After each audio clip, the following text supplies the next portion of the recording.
नमस्कार दोस्तों, आज यूपी की टॉप 50 बड़ी खबरें लेकर हाजिर हैं। आपके जिले की हर खबर सबसे पहले पाने के लिए कमेंट करके बताएं आप यह वीडियो किस जिले से देख रहे हैं। मुआवजा घोटाले में फंसे आईएएस अधिकारियों के खिलाफ जांच तेज हो गई है। एसआईटी अब अधिकारियों की पत्नी और बच्चों के नाम पर दर्ज संपत्तियों की भी जांच कर रही है। अवैध संपत्ति, बेनामी लेन देन और आय से अधिक संपत्ति के बिंदुओं पर दस्तावेज खंगाले जा रहे हैं। जांच का दायरा लगातार बढ़ाया जा रहा है। यमुना एक्सप्रेसवे पर यातायात नियमों को सख्ती से लागू किया जाएगा। अब निर्धारित लेन, ओवर स्पीड और नियम उल्लंघन पर फास्ट टैग से सीधे चालान कटेगा। निगरानी के लिए अतिरिक्त कैमरे लगाए जाएंगे। अधिकारियों के अनुसार कैमरों की संख्या बढ़ाकर हादसों पर नियंत्रण और यातायात व्यवस्था को अधिक सुरक्षित बनाया जाएगा।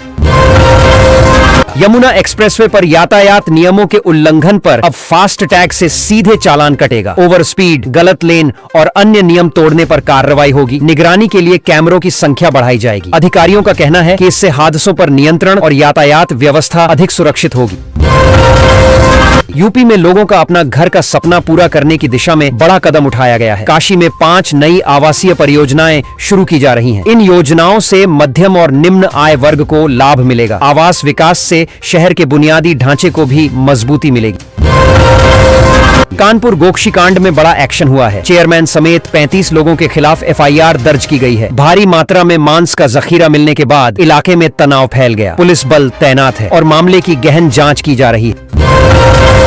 प्रदूषण पर अब स्वचालित सेंसर के जरिए पैनी नजर रखी जाएगी। इन सेंसरों को सूरज की ऊर्जा से संचालित किया जाएगा, जिससे बिजली की बचत होगी। रियल टाइम डेटा के आधार पर प्रदूषण नियंत्रण के लिए त्वरित कदम उठाए जा सकेंगे। यह व्यवस्था पर्यावरण संरक्षण में मददगार होगी। एचबीटीयू के मेस में चप्पल पहनकर पैरों से आलू धोने का वीडियो वायरल होने के बाद छात्र भड़क गए। छात्रों ने इसे गंभीर लापरवाही बताया और कार्रवाई की मांग की। विश्वविद्यालय प्रशासन ने मामले का संज्ञान लेते हुए जांच शुरू कर दी है और सख्त कदम का आश्वासन दिया है। महाकुंभ से चर्चा में आई हर्षा रिछारिया ने माघ पूर्णिमा से धर्म की राह छोड़ने का ऐलान किया है। उन्होंने कहा कि निजी कारणों और आत्ममंथन के बाद यह फैसला लिया गया। उनके इस बयान के बाद सोशल मीडिया पर चर्चा तेज हो गई है और लोग अलग अलग प्रतिक्रियाएं दे रहे हैं। बनारस में तारकेश्वर महादेव मंदिर के पास महारानी अहिल्याबाई की मूर्ति तोड़े जाने का मामला तूल पकड़ता जा रहा है। मंगलवार को पाल समिति के पदाधिकारियों ने घाट पर विरोध प्रदर्शन किया। प्रदर्शनकारियों ने दोषियों की गिरफ्तारी और कड़ी कार्रवाई की मांग की। माघ मेले में श्रद्धालुओं की भारी भीड़ उमड़ने लगी है। सुरक्षा और व्यवस्था बनाए रखने के लिए वाहनों के प्रवेश पर पूरी तरह रोक लगा दी गई है। प्रशासन ने श्रद्धालुओं से पैदल मार्गों का उपयोग करने की अपील की है और सुरक्षा के व्यापक इंतजाम किए गए हैं। संभल हिंसा मामले में युवक की कहानी को पुलिस ने संदिग्ध बताया है। एसपी ने कहा कि बाजार में ठेला ले जाना संभव नहीं था। साथ ही स्पष्ट किया कि युवक को लगी गोली पुलिस की नहीं है। मामले की निष्पक्ष जांच जारी है और साक्ष्यों की पड़ताल की जा रही है।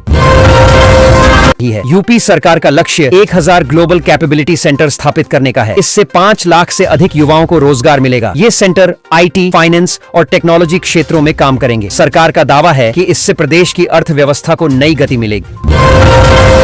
प्रदेश के 4 शहरों में उद्योगों को रफ्तार देने की तैयारी पूरी हो गई है। मैन्युफैक्चरिंग और लॉजिस्टिक्स क्लस्टर बनाने पर अंतिम मुहर लग चुकी है। इससे निवेश बढ़ेगा, रोजगार के नए अवसर पैदा होंगे और स्थानीय स्तर पर आर्थिक विकास को मजबूती मिलेगी।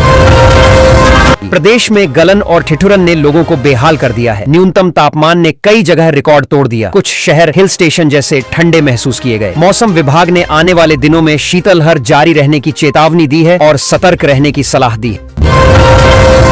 मणिकर्णिका घाट क्षेत्र से मिली प्राचीन मूर्तियों और कलाकृतियों को सुरक्षित कर लिया गया है। डीएम ने स्पष्ट किया कि किसी भी मंदिर को कोई नुकसान नहीं पहुंचा है। सभी अवशेष संरक्षण में हैं और विशेषज्ञों की निगरानी में उनका अध्ययन कराया जा रहा है। यदि वोटर लिस्ट से आपका नाम कट गया है तो घबराने की जरूरत नहीं है। निर्वाचन आयोग ने नाम दोबारा जुड़वाने की सुविधा दी है। ऑनलाइन और ऑफलाइन दोनों माध्यमों से आवेदन किया जा सकता है। जरूरी दस्तावेज जमा कर सत्यापन के बाद नाम फिर से जोड़ा जाएगा। गोंडा स्थित यूपी कून ऑपरेटिव बैंक में 21 करोड़ रुपए के घोटाले का खुलासा हुआ है। इस मामले में 16 लोगों के खिलाफ रिपोर्ट दर्ज की गई है। वित्तीय अनियमितताओं और फर्जी लेन देन के आरोप सामने आए हैं। जांच एजेंसियां रिकॉर्ड खंगाल रही हैं। बरेली में एक बार फिर घने कोहरे ने दस्तक दी है। बर्फीली हवाओं के चलते ठिठुरन और गलन बढ़ गई है। न्यूनतम तापमान में गिरावट दर्ज की गई है। मौसम विभाग के अनुसार शीतलहर अभी कुछ दिन और बनी रह सकती है।